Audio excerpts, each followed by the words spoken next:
Su Wei berjinjit, pandangannya melewati bahu Troy, melihat pemandangan di kejauhan. Di tengah kabut hitam pekat yang hampir memadat itu, samar-samar terlihat sesosok monster raksasa. Tubuhnya yang membusuk ditumbuhi rambut-rambut yang berantakan. Di dalam dua rongga matanya yang hitam legam, menyala dua bola api biru. Dari mulutnya menyembul dua taring panjang. Tubuh bagian atasnya seperti raksasa, namun bagian pinggang ke bawah berubah menjadi lumpur busuk yang menyatu dengan tanah.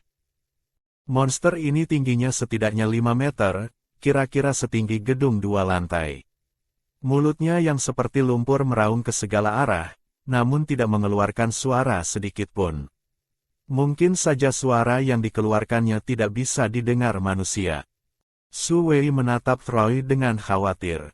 Kau benar-benar yakin bisa membunuhnya? Percayalah padaku. Setelah meninggalkan kalimat itu, Troy melesat menerjang monster rawa itu. Saat jaraknya tinggal 7 atau 8 meter, dia melompat tinggi. Pedang tajam di tangannya memantulkan cahaya perak yang menyilaukan. Su Wei hanya melihat satu dari dua nyala api biru itu padam. Monster itu menggeliatkan tubuhnya yang besar, memukul tanah dengan marah. Gunung berguncang, tanah bergetar hebat sampai Su Wei tidak bisa berdiri tegak. Hanya dalam beberapa detik, kabut hitam menebal beberapa kali lipat. Langit tiba-tiba menjadi gelap. Di dalam hutan menjadi gelap gulita, dia tidak bisa melihat apa-apa. Telinganya samar-samar mendengar suara pertarungan sengit di kejauhan. Di tengah kegelapan ini, suara itu justru membuatnya sangat tenang. Setidaknya itu membuktikan Troy masih hidup. Entah sudah berapa lama berlalu, sampai kakinya mati rasa, seberkas cahaya matahari tiba-tiba menyinari hutan. Su Wei menyadari sesuatu, kakinya langsung berlari ke arah tempat monster itu muncul, sambil berlari dia meneriakkan nama Troy. Lembah itu sunyi senyap, hatinya mencelos. Troy, kau masih hidup. Kalau hidup, jawab aku. Tidak ada yang menjawab. Dia mengeluarkan tongkat sihir dari lengan bajunya, merapalkan mantra pengendali api dalam hati, dan melepaskan nyala api. Membawa api itu, dia menerobos masuk ke dalam kabut hitam yang pekat. Monsternya sudah hilang. Di tanah hanya ada genangan lumpur besar yang berbau busuk. Mata jeli Su Wei melihat ada sesuatu yang bergerak di dalam lumpur. Dia memungut ranting pohon dan menusuk-nusuknya. Tiba-tiba sebuah tangan terjulur keluar. Dia kaget dan mundur selangkah, baru sadar kalau itu tangan Troy. Troy bangun dari genangan lumpur, mengusap wajahnya, memperlihatkan topeng besi khasnya. Su Wei tak tahan untuk berkomentar, memang pantas kau Troy. Sudah begini pun tidak mau lepas topeng. Ngomong-ngomong, kau sekarang benar-benar kelihatan menyedihkan. Troy terbatuk 2 kali, memuntahkan segumpal lumpur. Ada sedikit kecelakaan, tapi akhirnya tetap baik. Su Wei berjalan mendekat dan memapahnya. Kecelakaan apa? Tubuh Troy agak lemas, dia berdiri dengan gemetar. Orang-orang yang dimakannya masih ada beberapa yang hidup. Aku keluarkan mereka dulu. Di mana? Seharusnya ada di dalam sini. Tunggu aku istirahat sebentar, nanti kugali. Su Wei menunduk menatap lumpur yang tingginya selutut itu, merasa tak bisa berkata-kata. Biarpun orang-orang itu tadi masih hidup, kalau nunggu sebentar lagi juga pasti mati kehabisan napas di dalam lumpur. Ah, siapa suruh hatinya baik? Su Wei menyimpan tongkat sihir, menyingsingkan lengan baju, dan mulai menyelamatkan orang. Troy terkejut lagi melihat tindakannya. Sepertinya dia tidak menyangka nona bangsawan yang manja mau melakukan pekerjaan kotor semacam ini. Padahal sebelumnya dia bahkan jijik dengan air sungai yang jernih. Benar-benar orang yang kontradiktif. Troy menatap Su Wei sejenak. Setelah tenaganya pulih sedikit, dia segera bergabung dalam penyelamatan. Tak lama kemudian, 3 orang utuh berhasil mereka tarik keluar. 2 laki-laki dan 1 perempuan. Napas mereka sangat lemah. Su Wei menyuruh Troy membalikkan badan mereka agar lumpur keluar dan tidak menyumbat pernapasan sampai mati lemas. Dia sendiri mengambil sapu tangan dan dengan teliti membersihkan mulut dan hidung mereka. Saat membersihkan wanita itu, tiba-tiba muncul rasa familiar di hatinya. Jangan-jangan, dia buru-buru mengelap wajah orang itu sampai bersih dengan sapu tangan. Tidak salah lagi, wajahnya persis sama dengan ingatan pemilik tubuh asli. Ini adalah ksatria wanita yang mensponsorinya sekolah di Syria. Gadis itu menatap penyelamatnya dengan terpana. Padahal semenit yang lalu dia masih berpikir untuk membunuh orang. Su Wei bertransmigrasi ke dunia sihir. Pemilik tubuh aslinya adalah gadis nelayan yang menyamar sebagai bangsawan. Begitu identitasnya terbongkar, dia akan digantung. Dan satu-satunya orang yang tahu identitasnya adalah ksatria wanita yang menyelamatkannya dari tangan bajak laut. Su Wei juga tidak menyangka orang asing yang tak sengaja diselamatkannya hari ini ternyata adalah ksatria wanita itu. Saat ini ksatria wanita itu koma, denyut nadinya makin lemah. Batin Su Wei bergejolak, sisi gelap di hatinya berteriak-teriak. Kalau dia mati. Detik berikutnya, dia menekan tangannya ke dada ksatria wanita itu, melakukan CPR, resusitasi jantung paru, dengan wajah tanpa ekspresi. Jika karena alasan seperti itu dia membiarkan mati orang yang pernah menolongnya, apa bedanya dia dengan pria berdarah dingin yang dia benci itu? Setelah dirasa cukup, dia menunduk, memencet hidung ksatria wanita itu. Troy menoleh dan melihat dia sedang mencium wanita itu. Karena terlalu syok dan tidak bisa menerima, dia mengeluarkan raungan yang menghancurkan nalar, Kau sedang apa? Aku sedang menyelamatkannya. Su Wei menyempatkan diri menjelaskan, lalu kembali menunduk meniupkan napas ke mulut ksatria wanita itu. Setelah diulang 2-3 kali, gerakan Su Wei terhenti karena bertemu sepasang mata yang terbelalak kaget. Kau sudah sadar, jangan salah paham, aku barusan menyelamatkanmu. Wanita itu segera sadar, terima kasih sudah menyelamatkanku, aku kira aku sudah mati. Dia menatap penyelamatnya dengan penuh rasa terima kasih. Setelah melihat beberapa detik, tiba-tiba dia bertanya ragu-ragu, kamu? Su Wei. Jarak pertemuan terakhir mereka baru setengah bulan. Wanita itu sangat terkesan dengan gadis cantik ini. Waktu itu dia sendiri yang menulis surat rekomendasi agar gadis itu bersekolah di Akademi Sihir Syria, dan memberinya 10 koin emas sebagai bekal perjalanan. Otak Su Wei berputar cepat. Ketahuan, bagaimana ini? Ini saya. Dia tidak menyangkal identitasnya. Tidak menyangka akan bertemu Anda di sini. Kenapa Anda bisa bertemu monster? Wajah ksatria wanita itu menjadi sedih. Aku awalnya mau ke Akademi Sihir Syria. Saat lewat sini aku merasakan aura monster di gunung, jadi aku mau sekalian membereskannya. Tidak disangka monster ini begitu kuat, dia memakan kami semua. Oh ya, bagaimana caramu memusnahkannya? Su Wei minggir, memperlihatkan Troy di belakangnya. Saya tidak punya kemampuan itu. Pengawalku, Troy, yang membunuhnya. Dia juga yang menyelamatkan kalian dari perut monster. Pengawalmu, mata ksatria wanita itu sedikit membelalak. Sepertinya dia tidak menyangka gadis nelayan yang melarikan diri itu punya pengawal. Apalagi pengawal yang bisa membunuh monster yang bahkan tidak bisa dikalahkan oleh pasukan ksatrianya. Ksatria wanita itu menatap Troy. Pandangannya berhenti sejenak di topengnya, lalu tanpa sadar turun ke gagang pedangnya. Sekali lihat dia langsung kaget. Dia langsung mengenali itu adalah material sihir yang hanya bisa digunakan oleh pendekar sihir. Pendekar pedang tingkat rendah tidak akan kuat menahan aliran energi sihir yang begitu kuat. Bukankah Su Wei bilang dia yatim piatu yang kabur dari desa nelayan?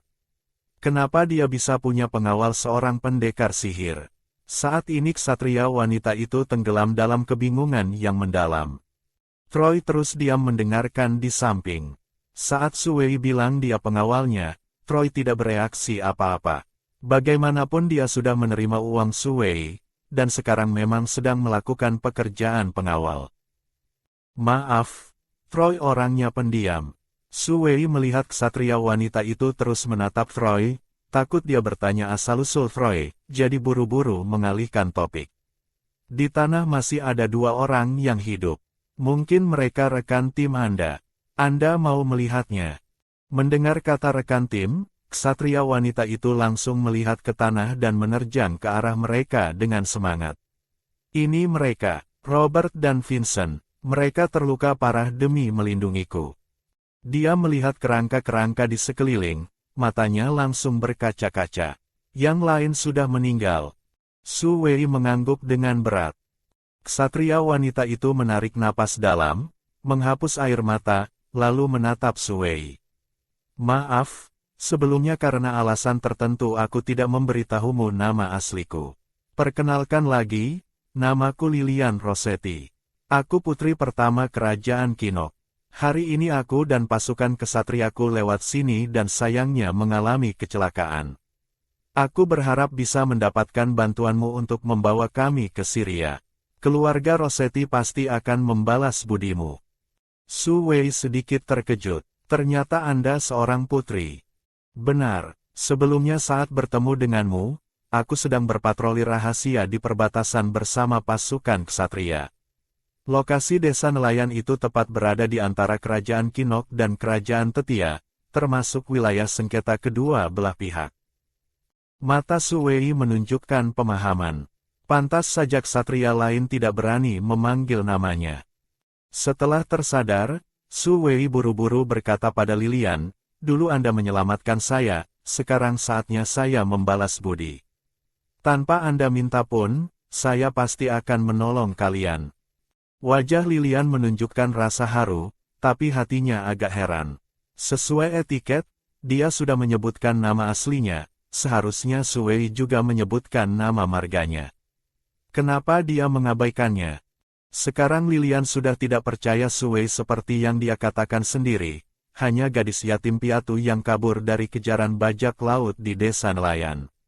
Reaksinya saat tahu identitas Lilian tidak terlalu kaget. Bicaranya juga tidak rendah diri.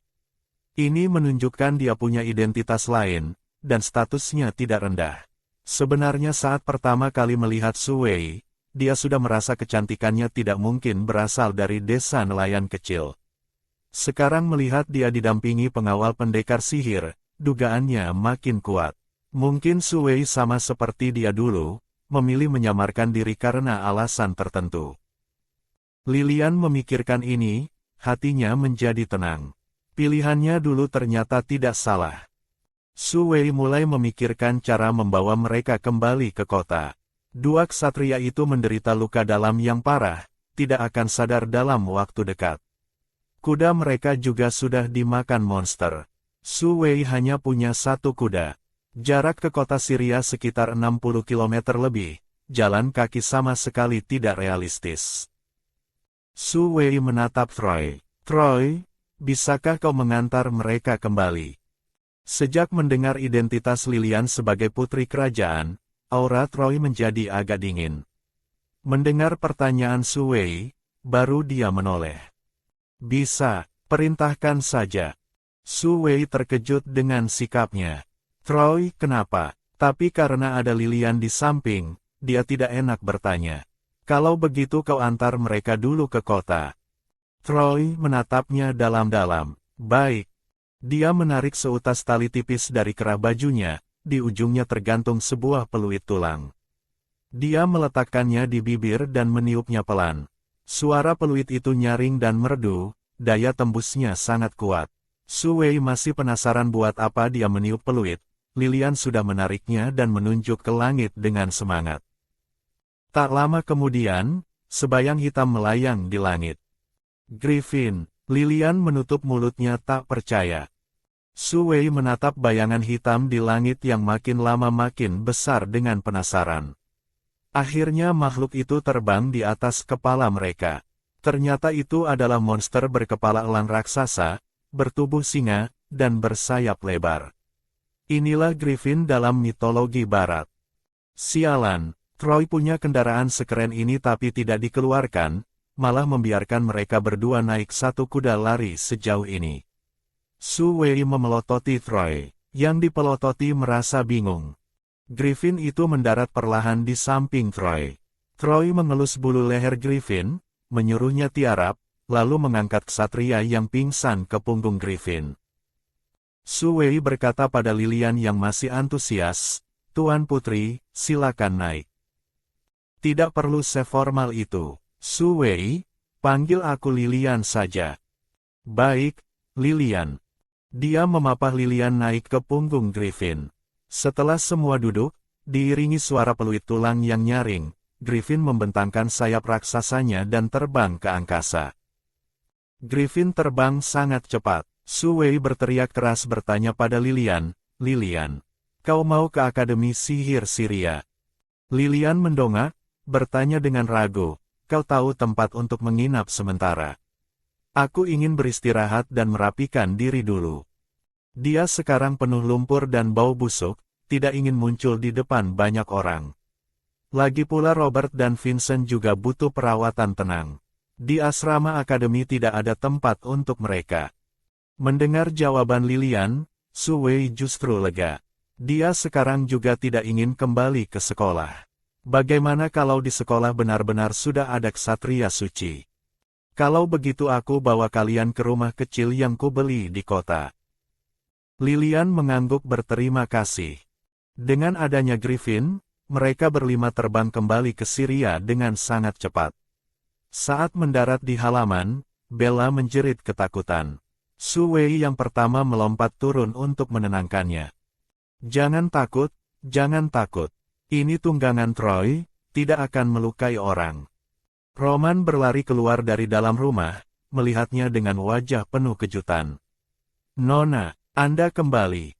Su Wei tersenyum menjawab, "Benar, aku sudah janji padamu, jadi aku kembali." Roman melompat kecil sambil mengangkat tangan, mulutnya bersorak gembira. Melihat pemandangan ini, tatapan Troy melembut lagi. Lilian meluncur turun dari sayap Griffin, mengamati rumah kecil itu. Wajahnya sedikit terkejut. Rumah seindah dan seluas ini harganya pasti tidak murah. Dia makin yakin asal-usul Su Wei tidak sederhana. Troy menurunkan dua ksatria itu dan meletakkannya di tanah, lalu dia sendiri naik lagi ke punggung Griffin.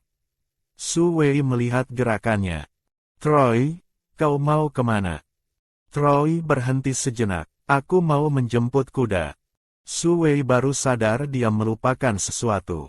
Baru ingat hari sudah mau gelap, kuda di luar sana tidak aman. "Kalau begitu cepatlah pergi." Troy menghela napas lega, buru-buru memacu Griffin kabur. Dia tidak suka orang kerajaan, juga tidak ingin berurusan dengan mereka. Su Wei berbalik memerintahkan Bella untuk keluar mencari dua orang pekerja laki-laki yang kuat untuk mengangkat dua ksatria pingsan itu ke kamar, sekalian membeli beberapa pasang pakaian. Dia dan Lilian sama-sama penuh lumpur dan bau busuk, hampir jadi ikan asin. Roman yang kecil berinisiatif membantu memasak air. Tak lama kemudian mereka semua sudah mandi air panas. Setelah berganti pakaian bersih, Su Wei datang ke ruang tamu. Lilian selesai mandi lebih cepat darinya, sudah duduk menunggu di ruang tamu. "Lilian, kenapa tidak istirahat di kamar?"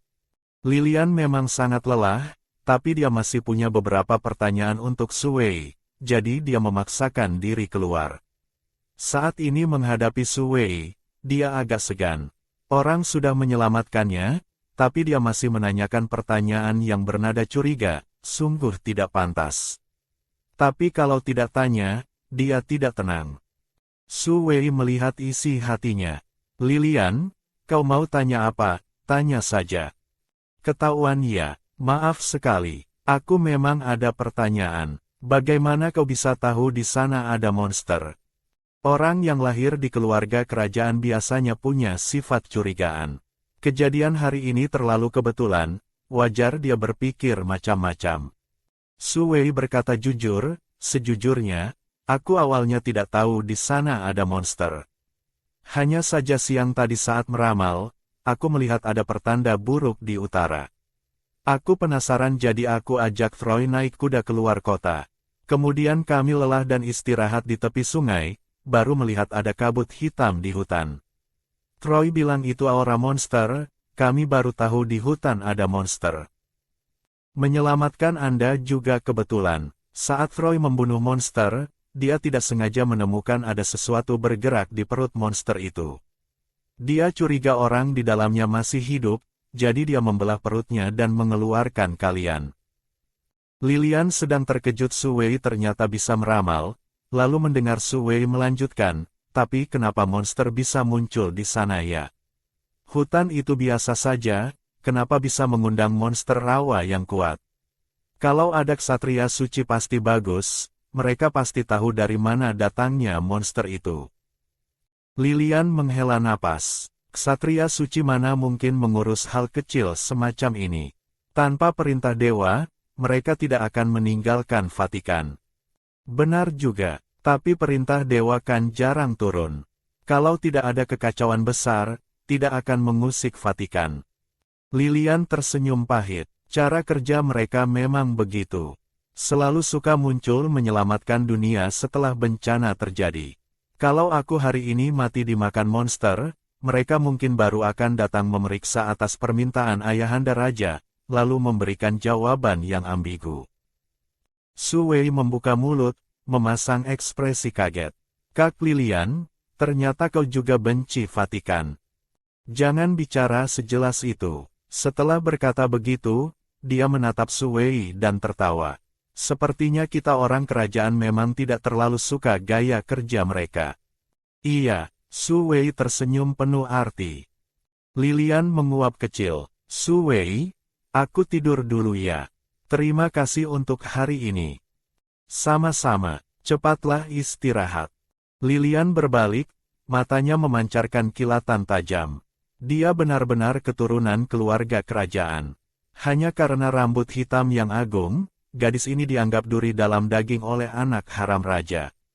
Su Wei selama ini mengira Asina hanya sekadar mendiskriminasi.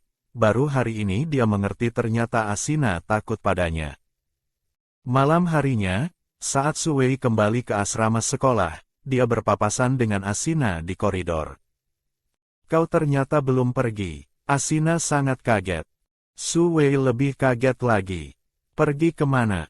Aku melihatmu mengambil kuda di lapangan, kukira kau mau kabur. Kenapa aku harus kabur? Lalu kau mengambil kuda buat apa? Menghadapi Asina yang agresif, Su Wei tertawa kecil. Sore tadi matahari sangat cerah. Aku cuma pergi keluar kota untuk berkuda. Begitu banyak orang keluar, kenapa kau cuma mengawasi aku seorang? Setelah bicara, Su Wei melewatinya tanpa rasa takut. Kau bermarga Isis, atau marga apa? Suara Asina terdengar dingin dan suram. Langkah Su Wei terhenti. Kau tahu dari mana nama itu? Benar ternyata kau. Tatapan Asina seperti ular berbisa yang dingin. Aku tahu tujuanmu, tapi sebaiknya kau matikan niatmu itu. Aku tidak mengerti apa yang kau bicarakan. Kau mengerti, barang-barang itu sudah lama bukan milikmu. Sebaiknya kau jangan berkhayal lagi. Karena darah kotormu itu tidak pantas.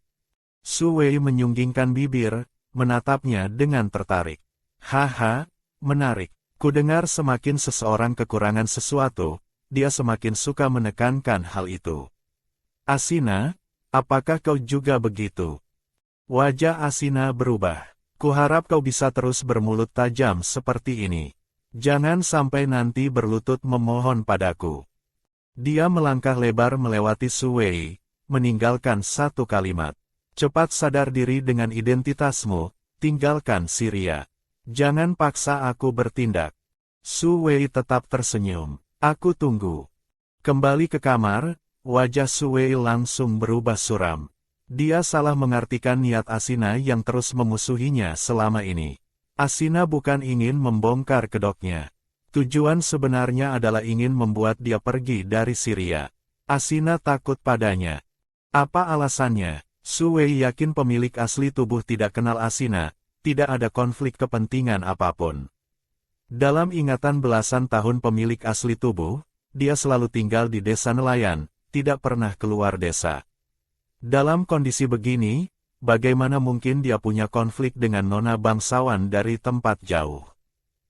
Kecuali Asina salah orang, Isis. Su Wei menggumamkan nama marga itu.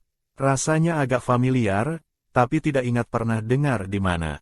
Su Wei akhirnya mematikan lampu minyak dan tidur.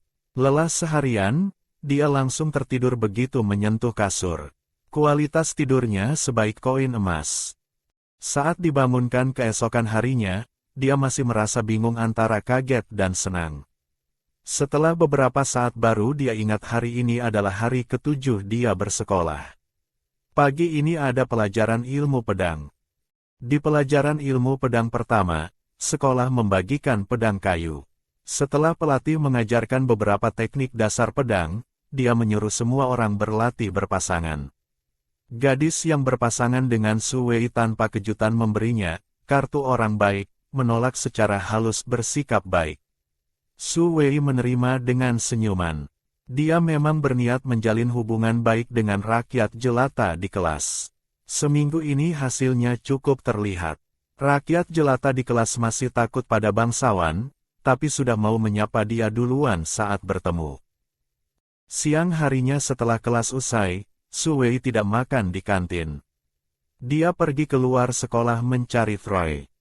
Troy, kau pernah dengar marga Isis? Alis Troy bergerak sedikit. Kau bertemu orang bermarga Isis? Tidak, cuma dengar teman sekolah menyebutnya sekilas. Misterius sekali, jadi agak penasaran. Troy diam cukup lama baru perlahan bicara. Isis adalah marga yang sangat agung. Orang yang menggunakan marga ini berarti dia adalah keturunan dewa kehidupan. Karena nama dewa kehidupan adalah Isis. Su Wei baru tahu dari mana rasa familiarnya. Di kehidupan sebelumnya dia pernah baca mitologi Mesir. Dewa kehidupan dan kesehatan dalam mitologi Mesir adalah Isis, sekaligus dewa pelindung orang mati. Lalu kau pernah lihat orang bermarga Isis? Belum pernah, tapi pernah dengar. Troy menatap langit selatan. Isis adalah marga yang berasal dari tanah gersang. Di benua barat jarang ditemui. Aku cuma pernah dengar satu orang. Mantan ratu dari raja kerajaan Siat saat ini bermarga Isis. Katanya dia adalah seorang putri yang menikah jauh dari kerajaan kuno di tanah gersang. Tapi dia sudah meninggal bertahun-tahun yang lalu. Hati Su Wei tiba-tiba terasa nyeri tanpa sebab. Mati kenapa? Kudengar dia jatuh ke sungai dan mati saat dalam perjalanan kawin lari dengan orang lain. Ratu kawin lari. Ratu ini orang yang tidak bisa mentolerir sedikitpun kesetiaan. Dia memergoki raja tidur dengan pelayannya. Saking marahnya dia minta cerai. Tapi Raja Siat tidak setuju. Maka dia pun kawin lari dengan orang lain. Orang yang diajak kawin lari itu siapa? Mana ku tahu. Lalu jenazah Ratu Isis ditemukan tidak? Aku tidak tahu. Tapi tak lama setelah Ratu Isis meninggal, Raja Siat mengangkat pelayan itu menjadi ratu baru. Kudengar pelayan ini sangat cantik. Dulu hampir direbut oleh seorang tuan tanah mesum untuk dijadikan simpanan, dan Ratu Isislah yang menyelamatkannya. Su Wei mendengar itu dengan ekspresi sulit dijelaskan. Drama anjing macam apa ini? Plot twist yang luar biasa. Yang lebih dramatis lagi, dia merasa dirinya mungkin ada hubungan dengan Ratu Isis ini. 15 tahun yang lalu. Umurnya juga pas. Jangan-jangan pemilik asli tubuh adalah putri sang ratu. Ratu Isis itu wajahnya seperti apa? Kudengar sangat cantik. Punya sepasang mata yang lebih hitam dari obsidian. Seperti seorang dewi yang agung. Ratu itu punya anak. Troy menggeleng. Tidak pernah dengar. Ratu baru malah melahirkan beberapa anak. Sayangnya tidak terlalu disayang. Kenapa? Bukannya raja sangat mencintainya. Tidak mewarisi ciri fisik keluarga kerajaan, membuat raja agak tidak suka. Ciri apa? Rambut hitam mata hitam. Ratu baru adalah wanita cantik berambut emas. Anak-anaknya juga begitu. Kudengar demi bisa melahirkan pewaris berambut hitam, Raja Siat sudah mulai mempertimbangkan untuk ganti ratu lagi. Su Wei curiga, jangan-jangan pemilik asli tubuh adalah putri kandung Raja Siat. Ratu baru itu punya anak perempuan. Umur berapa? Kau tanya putrinya buat apa? Troy makin merasa aneh. Su Wei terlalu kepo. Karena aku curiga salah satu teman sekelasku adalah putrinya. Pupil mata Troy mengecil, tangannya tanpa sadar meraba pedang di sampingnya. Su Wei tidak menyadari keanehannya. Aku merasa teman perempuan itu memusuhiku. Hanya karena aku punya rambut hitam. Tubuh kaku Troy sedikit rileks, tapi tangan kanannya masih digagang pedang. Mungkin hanya karena iri. Setelah bicara, dia berhenti sejenak, seolah teringat sesuatu. Ada orang yang memang begitu. Karena cemburu, dia ingin menghancurkan orang lain. Mata Su Wei menyorotnya seperti lampu sorot. Aku tidak sedang membicarakanmu. Aku bilang, ada orang. Suara Troy panik. Ya misalnya teman perempuan yang kau maksud itu. Putri tertua ratu baru umurnya kira-kira sebaya denganmu. Mungkin dialah orangnya. Dia lahir saat Ratu Isis belum pergi. Secara teknis dia anak haram raja, jadi tidak pernah diterima secara resmi oleh keluarga kerajaan. Raja juga tidak mau mengakuinya, karena itu bukti skandal kerajaan yang dia buat. Hanya dibiarkan tinggal di istana dan dibesarkan dengan perlakuan layaknya putri. Kau pernah melihat putri ini? Su Wei tiba-tiba bertanya. Troy tertawa mengejek diri sendiri. Aku rakyat jelata mana mungkin melihat mereka. Su Wei beroh ria. Aku dengar kau cerita begitu detail, kukira kau pernah ke istana Xiat. Bukannya kau yang suruh aku cerita detail. Aku juga tidak menyangka kau benar-benar tahu soal Isis. Su Wei menatapnya seperti penonton drama. Otot wajah Troy berkedut karena kesal. Di kedai minum ada berbagai macam orang. Kau tinggal di sana sebentar, kau akan tahu lebih banyak dariku. Ternyata begitu. Su Wei kehilangan minat. Kembali ke rumah kecil, Su Wei menemukan Bella sedang memasak di dapur. Dia menanyakan situasi makan siang Lilian bertiga tadi. Bella berkata dengan takut-takut, Nona Rossetti kurang suka masakan saya. Tapi dua tuan lainnya tidak terlalu pemilih. Su Wei melihat sisa rebusan ikan di panci dan roti ceper di rak. Memang buatannya sangat kasar. Dia mengeluarkan 3 koin perak dan memberikannya pada Bella. Nanti sore kau keluar beli sekarung tepung terigu halus, telur, dan 1 tong susu sapi. Aku ajari kau cara mengayak ulang untuk membuat roti yang lebih enak. Beli juga 2 wajan besi dan 3 pot tembikar. Daging sapi dan ayam juga beli lebih banyak. Besok ada pelajaran herbologi lagi. Tugas meracik rempah-rempahnya belum dia kerjakan. Mumpung sore ini ada waktu, dia harus segera mengerjakannya. Meracik parfum dia tidak bisa, tapi meracik bumbu masak masa dia tidak bisa. Oh ya, gula juga. Beli permen almond juga. Teringat gula di dunia ini sangat mahal, Su Wei memberi Bella 2 koin perak lagi. Tangan Bella gemetar memegang 5 koin perak. Dia belum pernah memegang uang sebanyak ini. Bella melihat tuan barunya, dan rasa cemas melandanya. Dia takut tuan barunya ini akan menghambur-hamburkan uang keluarga sampai habis, dan akhirnya dia harus ikut menggelandang di jalanan. Ada apa? Su Wei melihat ekspresi cemas Bella dan merasa agak heran.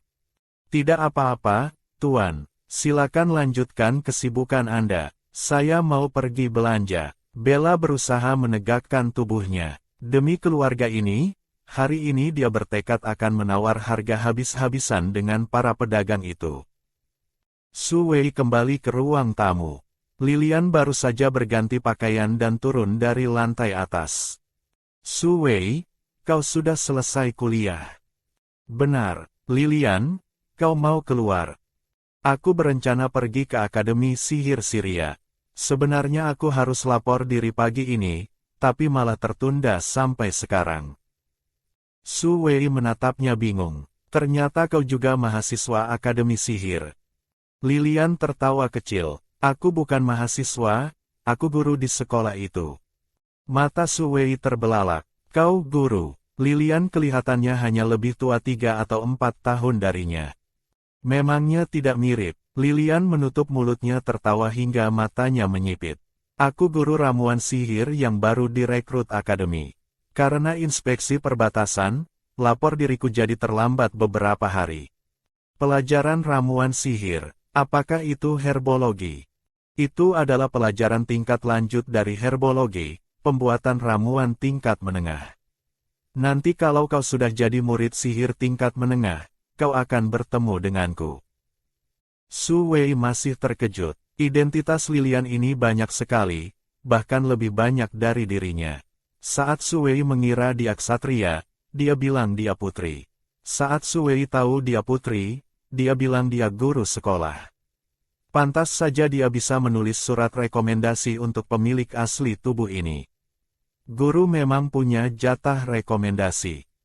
Teringat hal ini, Su Wei jadi penasaran. Guru Lilian, kenapa dulu Anda merekomendasikan saya ke Syria? Saat pertama kali melihatmu, aku merasakan fluktuasi energi sihir di tubuhmu. Aku pikir bakat sihirmu pasti bagus, jadi aku merekomendasikanmu ke sini. Cuma untung-untungan saja. Su Wei sekali lagi berterima kasih pada Lilian karena telah menyelamatkan pemilik asli tubuh. Lilian menanggapinya dengan santai. Terima kasih untuk apa? Aku menyelamatkan diriku sendiri. Kalau bukan karenamu, aku sudah jadi makan siang monster itu. Dia berpamitan pada Su Wei dan buru-buru keluar. Su Wei membatin, gawat. Dia lupa menyiapkan kereta kuda. Nona bangsawan sejati mana mungkin keluar tanpa naik kereta kuda. Citra, wanita kaya, yang susah payah dia bangun hancur seketika. Lilian pergi ke sekolah, cari tahu sedikit saja pasti akan curiga padanya lagi. Saat dia merasa putus asa, tiba-tiba terdengar suara roda kereta dari luar pintu. Sebuah kereta kuda bangsawan yang setidaknya berharga 10 koin emas, ternyata didapatkan Roman dengan modal kurang dari 2 koin emas. Roman pertama-tama mencari paman yang dikenalnya, dan menawarkan untuk membeli seekor kuda kecil berumur 3 tahun untuk menarik kereta nona bangsawan. Nona Su Wei biasanya di akademi sihir, jarang bepergian, jadi kuda penarik kereta tidak akan capek. Kalau paman jual kuda ini padaku dengan harga setengah, aku akan memberinya makan rumput terbaik. Aku akan merawatnya selama 3 tahun. 3 tahun lagi saat nona mau meninggalkan Syria, aku akan jual balik kuda ini ke paman dengan harga asli. Sekalian bantu paman menjinakkan kuda. Kuda umur 5 tahun ke atas baru masuk usia emas. Jadi paman sama saja tidak keluar uang sepeser pun tapi bisa membesarkan kuda sampai kekar. Pemilik kuda setuju, dan hanya memungut bayaran 1 koin emas. Roman kemudian minta pemilik kuda mengenalkannya pada pedagang kereta kuda. Dia bilang pada pedagang itu bahwa dia mau membelikan kereta kuda untuk nona bangsawan. Kalau Anda jual kereta kuda ini dengan harga murah padaku, aku akan bantu promosikan bahwa para bangsawan beli kereta kuda di tempat Anda. Pedagang kereta kuda juga setuju, dan hanya memungut bayaran 90 koin perak. Saat Su Wei tahu kereta kuda yang tiba-tiba muncul itu dibeli oleh Roman, dia sudah sangat kaget. Mendengar proses pembeliannya, dia makin takjub sampai melongo. Tapi dia masih punya satu pertanyaan. Kemarin aku cuma memberimu 2 koin emas. Dikurangi uang beli baju 80 koin tembaga, sisanya tinggal 20 koin tembaga. Bagaimana caramu menyewa kusir? Tom bukan kusir profesional. Dia juga yatim piatu. Dia sering mengemis di sekitar pangkalan kereta kuda, jadi tahu cara mengurus kuda. Aku bilang padanya, kalau dia mau jadi kusirmu, setiap hari aku akan bagi setengah makananku untuknya. Dia setuju. Lalu aku kasih dia baju linen bekasku, ajak dia mandi, potong rambut, dan suruh dia coba mengendalikan kereta. Dia melakukannya dengan baik. Sampai di sini, wajah Roman tiba-tiba menjadi sangat sedih. Aku sebenarnya mau membelikan ini untuk nona pakai. Tidak menyangka nona itu, Lilian, juga mau pakai kereta. Su Wei sudah saking takjubnya sampai tidak bisa bicara. Dia benar-benar memungut seorang anak jenius. Roman, hari ini kau sangat membantuku. Kau melakukannya dengan sangat baik. Nona Rossetti adalah tamuku. Kalau dia bepergian tanpa kereta kuda, wajahku yang akan tercoreng. Mendengar itu Roman jadi senang. Benarkah, Nona? Aku benar-benar membantumu. Tentu saja, Su Wei mengangguk yakin. Tapi bagaimana kau bisa terpikir untuk membeli kereta kuda? Roman menjawab malu-malu, kemarin siang aku lihat saat Nona turun dari kuda, tangan Nona merah karena tali kekang. Aku rasa Nona pasti menderita kalau terus-terusan naik kuda, jadi aku ingin membelikan Nona kereta kuda. Su Wei merasa terharu sekaligus sayang. Akhirnya dia tahu rasanya punya jaket kapas kecil, anak yang perhatian. Karena Roman begitu pintar, pendidikannya harus segera diprioritaskan. Anak pintar harus sekolah, biar dia merasakan pahitnya belajar. Su Wei bertekad mencarikan guru yang bagus untuk Roman. Satu tidak cukup, dia harus cari 7 atau 8 guru. Sastra, matematika, panahan, melukis, musik. Ksatria harus belajar semuanya, itu akan dia aturkan. Yang ksatria tidak pelajari pun akan dia ajarkan secara privat. Anak asuhnya harus berkembang secara menyeluruh, moral, intelektual, fisik, seni, dan keterampilan. Su Wei menatap puncak kepala Roman yang berbulu halus, hatinya membara. Sepertinya dia tiba-tiba menjelma menjadi orang tua yang ambisius. Tengkuk Roman terasa dingin, wajah kecilnya penuh kebingungan. Ada apa ini? Kenapa rasanya ada angin dingin berhembus? Tak lama kemudian, Tom kembali setelah mengantar orang. Su Wei melihat meski usianya masih muda, gerakannya mengendalikan kuda sangat terampil. Dia pun memanggilnya ke halaman. Namamu Tom, kan? Tom berdiri di sana, sedikit menyusutkan tubuhnya, gemetar ketakutan. Jangan takut, aku tanya kau jawab saja. Su Wei tidak tega melihat anak kecil ketakutan begini. Tom mengingatkannya pada Roman di hari pertama. Benar, nama saya Tom. Tom menunduk ketakutan. Su Wei melembutkan suaranya. Tahun ini umurmu berapa? 16 tahun. Tom berbohong. Sebenarnya dia baru 11 tahun. Tapi dia takut Su Wei tidak mau mempekerjakannya karena masih kecil, seperti pemilik pangkalan kereta kuda yang mengusirnya. Remaja 11 tahun sedang masa pertumbuhan, makannya banyak tapi badannya kurus dan tidak kuat kerja berat. Bos-bos tidak ada yang mau mempekerjakannya. Melihat kepala Tom yang tertunduk dan kakinya yang gemetar, Su Wei tidak bertanya lebih lanjut. Mental anak ini tidak sekuat Roman. Roman tumbuh di jalanan dan mengalami lebih banyak kepahitan hidup. Perlu proses bertahap untuk mengubah Tom. Tom, kau direkrut oleh Roman. Karena dia memilihmu, kau pasti punya kelebihan. Mulai sekarang kau tinggal di kamar samping di halaman. Dapur akan menyediakan 2 kali makan sehari untukmu. Selain itu, aku beri gaji 20 koin tembaga per hari. Kau mau? Tom sontak mengangkat kepala, lalu buru-buru menunduk lagi. Suaranya penuh kegembiraan yang meluap-luap. Saya mau, Nona. Dia membungkuk berkali-kali pada Su Wei untuk mengungkapkan rasa terima kasihnya. Sehari 20 koin tembaga, plus makan dan tempat tinggal. Kusir di pangkalan kereta kuda saja sehari cuma dapat 50 koin tembaga, itu pun tidak ditanggung makan dan tidur. Murid kusir di bawah 18 tahun bahkan tidak dibayar, kadang malah harus bayar uang belajar. Tom merasa seperti kejatuhan rezeki nomplok dari langit. Seluruh badannya melayang seperti mabuk. Roman benar, ini benar-benar nona bangsawan yang paling baik dan cantik. Tom tidak berani menatap Su Wei, jadi dia menatap Roman dengan penuh terima kasih. Roman menerima tatapannya dan mengangkat dagu tinggi-tinggi. Dengan adanya kusir, sekarang ada orang untuk disuruh-suruh.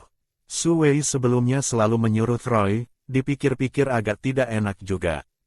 Latar belakang Troy misterius, ilmu pedangnya hebat, punya griffin tunggangan yang keren, bahkan Putri Lilian pun menghormatinya. Menyuruh-nyuruh tokoh besar seperti itu rasanya memang tidak pantas. Teringat Lilian, Su Wei bertanya lagi pada Tom, Nona Rossetti ada bilang kapan dia akan kembali.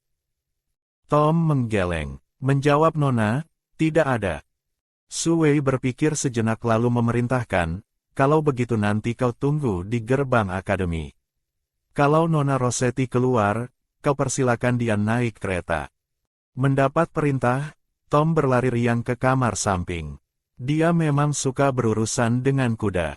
Roman juga berlari kembali ke tepi taman bunga, menunggingkan pantat, dan dengan susah payah mencabuti rumput. Dia mencabut rumput liar di taman bunga. Awalnya Su Wei mengira dia sedang merawat taman, ternyata dia mau mengumpulkan rumput buat makan kuda. Roman, sini. Roman segera meletakkan rumput dan berlari mendekat.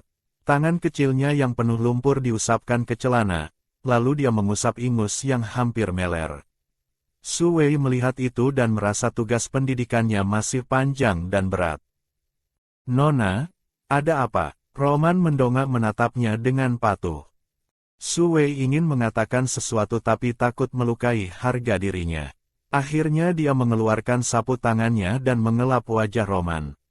Roman, uang pakan kuda nanti aku yang kasih.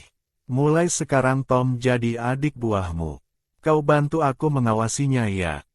Tidak ada laki-laki yang tidak bersemangat mendengar kata, adik buah. Roman langsung tersenyum lebar hingga matanya menyipit seperti bulan sabit. Baik. Su Wei memberikan sapu tangan itu padanya. Orang yang jadi kakak besar harus punya wibawa kakak besar. Mulai sekarang kau harus memberi contoh, jadikan Tom kusir yang bersih dan rapi. Roman menerima sapu tangan itu dengan kedua tangan. Aku pasti bisa. Su Wei berhasil memberikan sapu tangan bekas ingus itu dan merasa lega. Dia naik ke lantai 2, kembali ke kamar tidur yang dia sisakan untuk dirinya sendiri. Lantai 2 saat ini hanya ditinggali 3 orang, dia, Lilian, dan Troy. Lilian dan Troy sedang tidak ada, suasananya sepi. Dia ingin mencoba meramal lagi, untuk melihat apakah ramalan kemarin itu kebetulan atau dia benar-benar memiliki kemampuan itu. Su Wei mengambil tempurung kura-kura, meletakkannya di telapak tangan, dan memejamkan mata. Di langit malam yang dalam, galaksi berputar, peta bintang muncul kembali. Su Wei menatap lintasan bintang emas yang berputar dan mengajukan pertanyaan pertama. Apakah aku putri Raja Siat? Kali ini tempurung kura-kura tidak retak, tapi rasi bintang di langit memberikan beberapa petunjuk. Su Wei mengamati rasi bintang itu dan mengerutkan kening. Ternyata bukan. Mungkinkah tebakanku salah? Pemilik asli tubuh bukan anak Ratu Isis dan Raja, tapi anak Ratu Isis dengan orang yang diajak kawin lari. Su Wei kembali melihat peta bintang.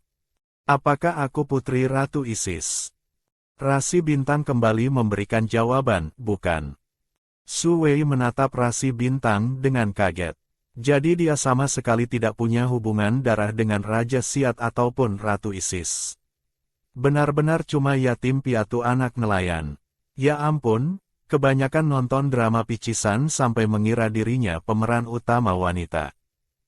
Karena aku bukan putri Raja Siat, berarti Asina salah orang. Ada perilaku atau penampilanku yang membuatnya salah paham. Apa perlu dijelaskan padanya? Su Wei merasa tidak perlu. Identitas Rompi yang diantar ke depan mata, masa tidak dipakai? Saat Asina kemarin malam bertanya apakah dia bermarga Isis, dia sengaja menjawab begitu supaya Asina salah paham. Lagi pula dia juga tidak bisa menjelaskan pada Asina.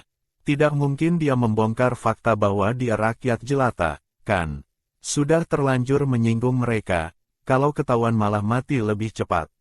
Su Wei keluar dari dunia spiritual. Hari ini setelah melihat bintang, gejala pusing dan mualnya ternyata berkurang.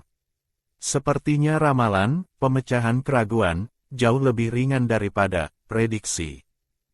Setengah jam kemudian, Bella kembali dengan satu gerobak penuh bahan makanan. Semua persiapan sudah lengkap. Su Wei memakai celemek bersih dan masuk ke dapur bersama Bella.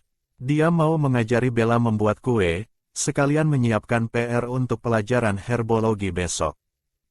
Narasi tentang pengobatan zaman dulu. Pria sakit kepala sedikit, kepalanya dipaku besi. Wanita hamil sulit melahirkan, diikat dan dicambuk.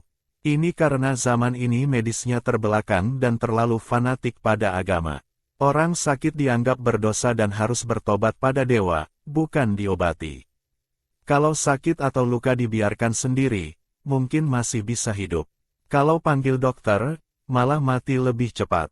Kecuali bisa dapat ramuan penyembuh. Tapi itu ramuan tingkat tinggi, harganya ribuan emas dan barangnya langka. Menjelang senja, Lilian kembali. Dia memegang sebuah kotak kayu dan buru-buru masuk ke kamar dua ksatria itu. Robert, Vincent, bangun. Dua ksatria itu bangun dengan kepala pusing, tubuh demam tinggi, organ dalam sakit. Namun mereka tetap memaksakan diri bangun untuk memberi hormat. Salam, Yang Mulia. Jangan bergerak, cepat berbaring. Lilian menahan mereka. Luka kalian parah, tidak perlu memberi hormat. Dia mengeluarkan 2 botol kristal dari kotak kayu. Ini ramuan penyembuh yang kuminta dari kepala sekolah. Kalian minum 1 orang 1 botol, cepat.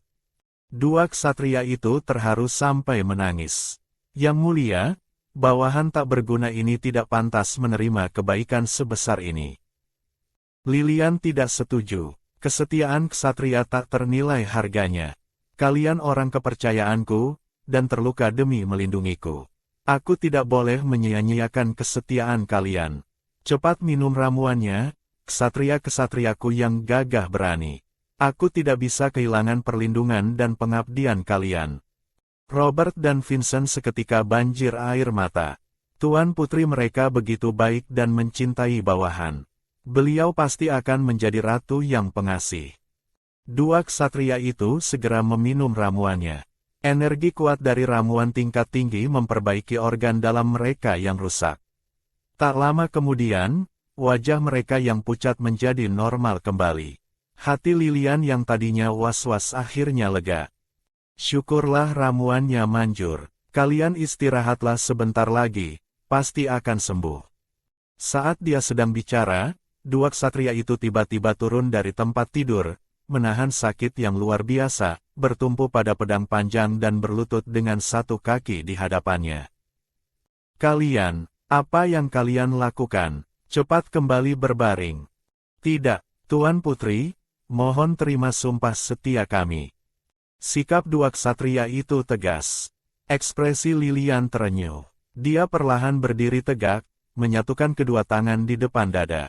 Ksatria-ksatriaku, silakan bersumpah. Aku bersumpah demi nyawaku, mempersembahkan seluruh kesetiaanku pada Anda. Berkorban untuk Anda adalah kehormatanku. Mengabdi pada Anda adalah keyakinanku. Pedang panjangku akan bertarung demi melindungi Anda, sampai akhir hayatku.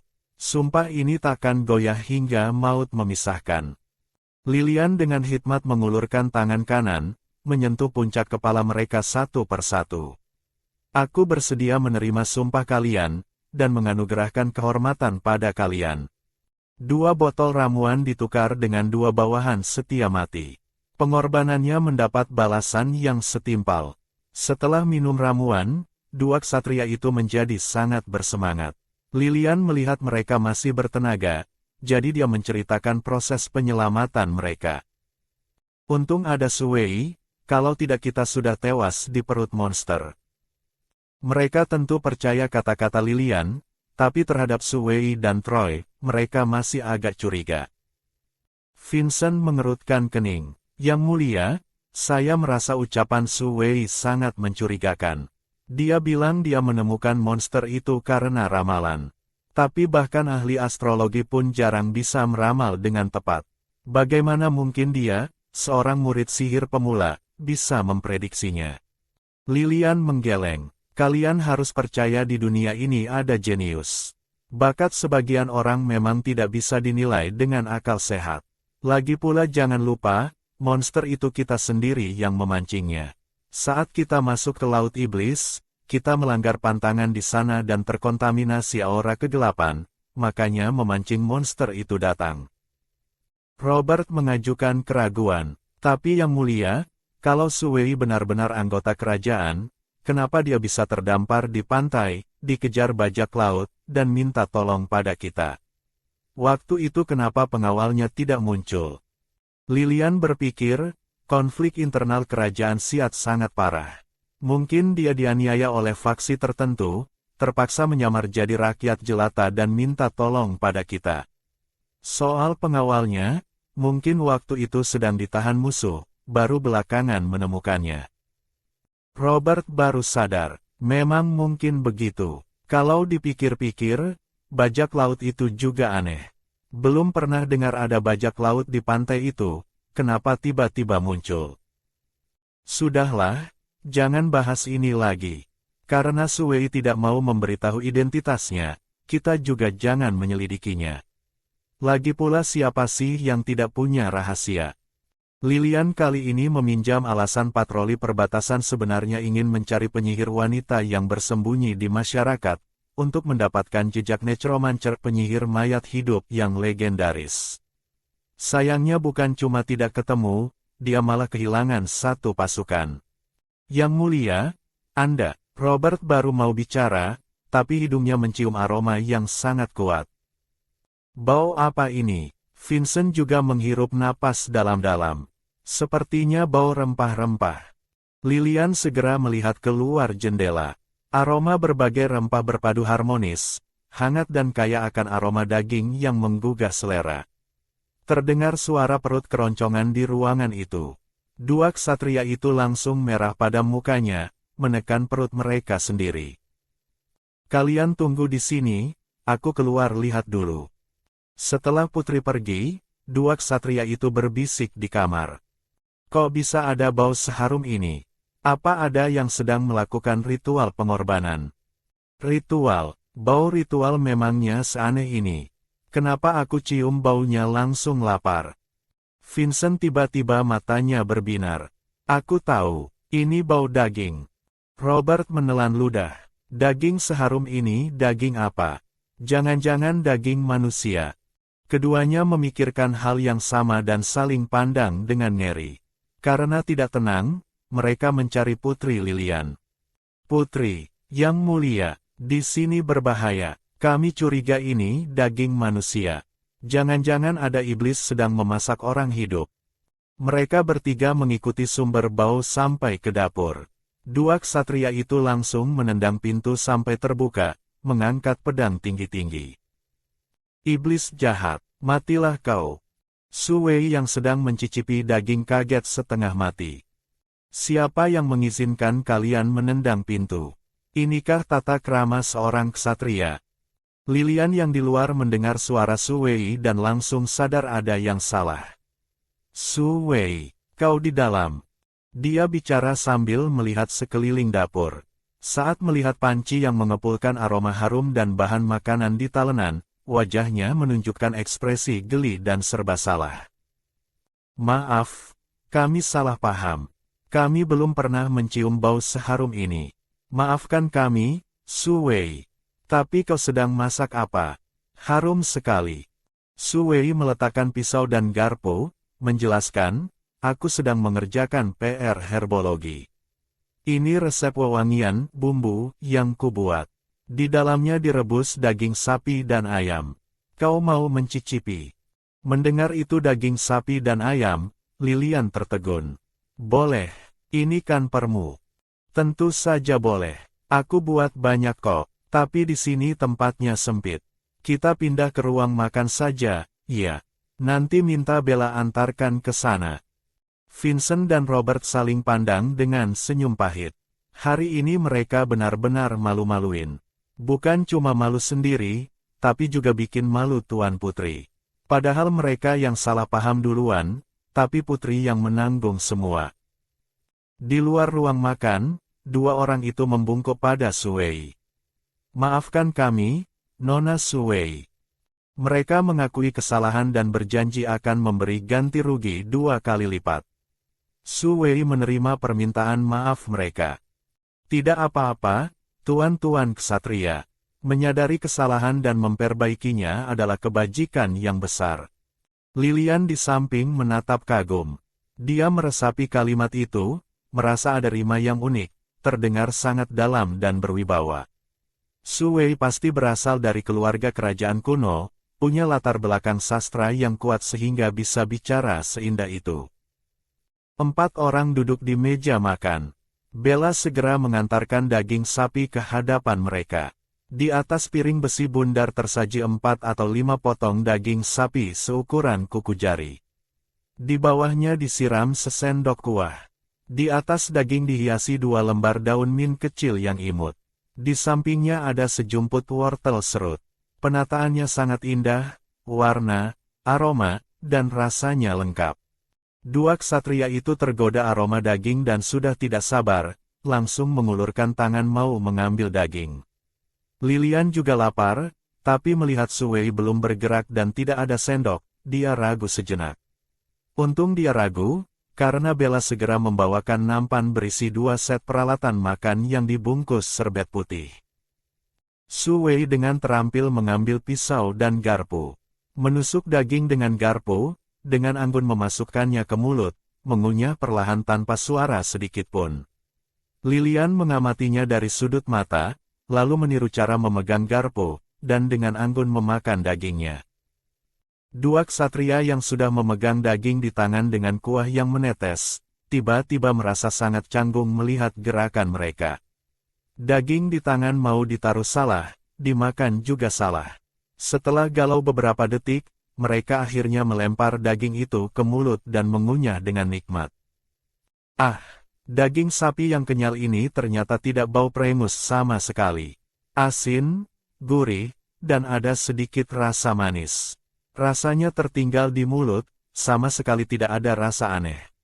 Bahkan Lilian pun pupil matanya membesar sesaat. Makanan di istana sudah yang terbaik, tapi dagingnya pun tak luput dari rasa sepat. Daging ini ternyata begitu lezat. Dia tanpa sadar mempercepat makannya. Begitu menunduk, dagingnya sudah habis.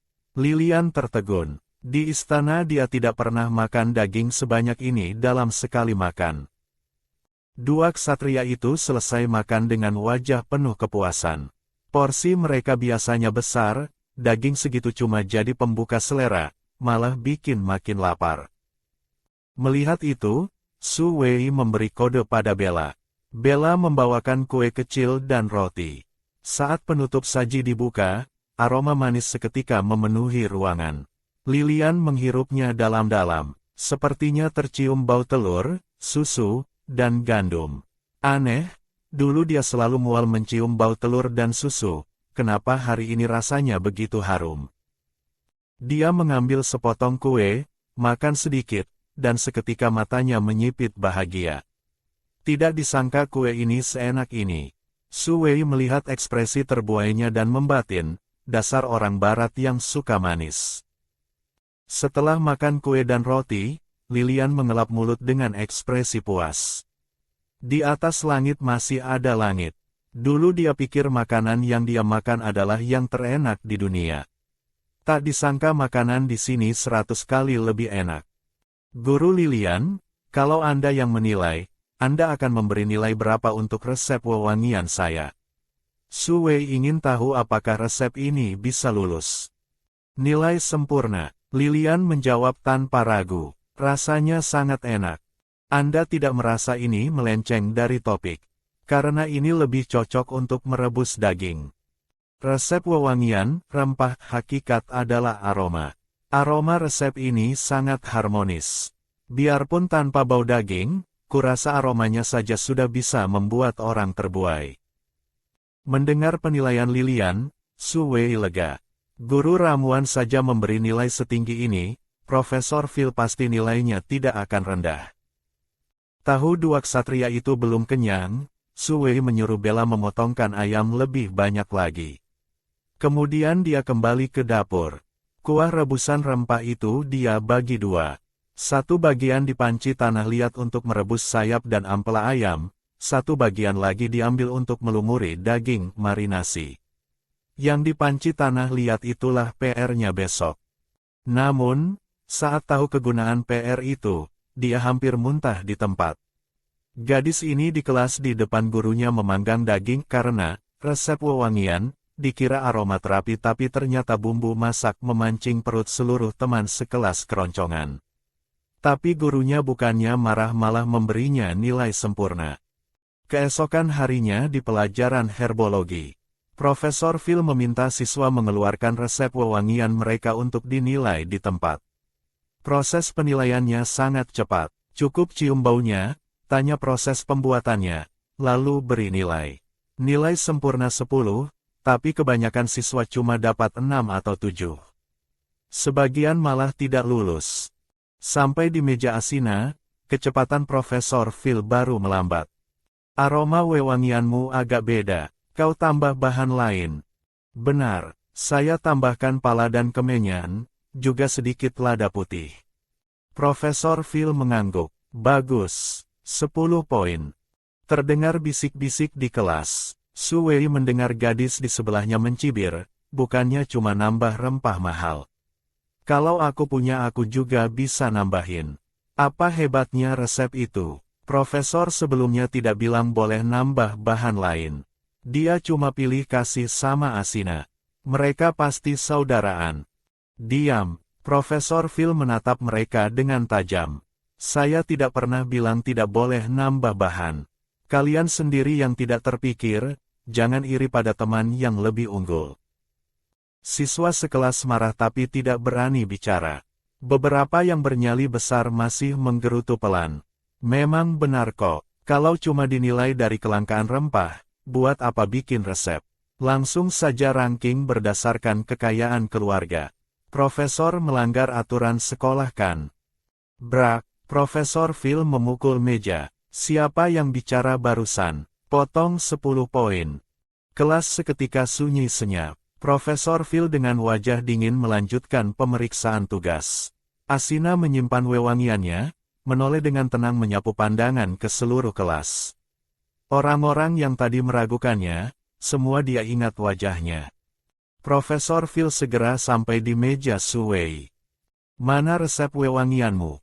Di sini, Su Wei membuka kotak besi. Di dalamnya ada benda berbentuk kotak seperti agar-agar, jeli setengah transparan, mirip kristal yang sudah dipotong tapi berwarna kekuningan.